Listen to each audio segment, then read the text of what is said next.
刑法典作為澳門法治社會嘅根基，亦都係執法部門咧堅實嘅後盾，故此咧係有必要與時並進，適時咁樣修訂。而同我哋有淵源嘅葡萄牙刑法，過去多年咧都多次咁樣進行修改，反觀我哋呢度嘅步伐咧就係完全跟唔上。咁法典當中咧都存在好多過時啦，或者係不合理嘅規範，既唔能夠符合社會當前嘅需要，亦都加大咗我哋司法審判嘅難度同埋爭議。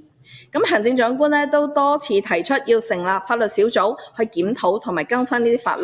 所以都想問下司長同埋局長，作為執法嘅主體，你哋會唔會聯同法務嘅部門，同埋邀請本澳相關領域嘅一啲法律嘅專家學者，對於一啲陳舊嘅法令、單行刑法，好似家暴法咁樣，對於一啲不合社會需求嘅刑法典嘅分則，作出一啲適時嘅修訂呢？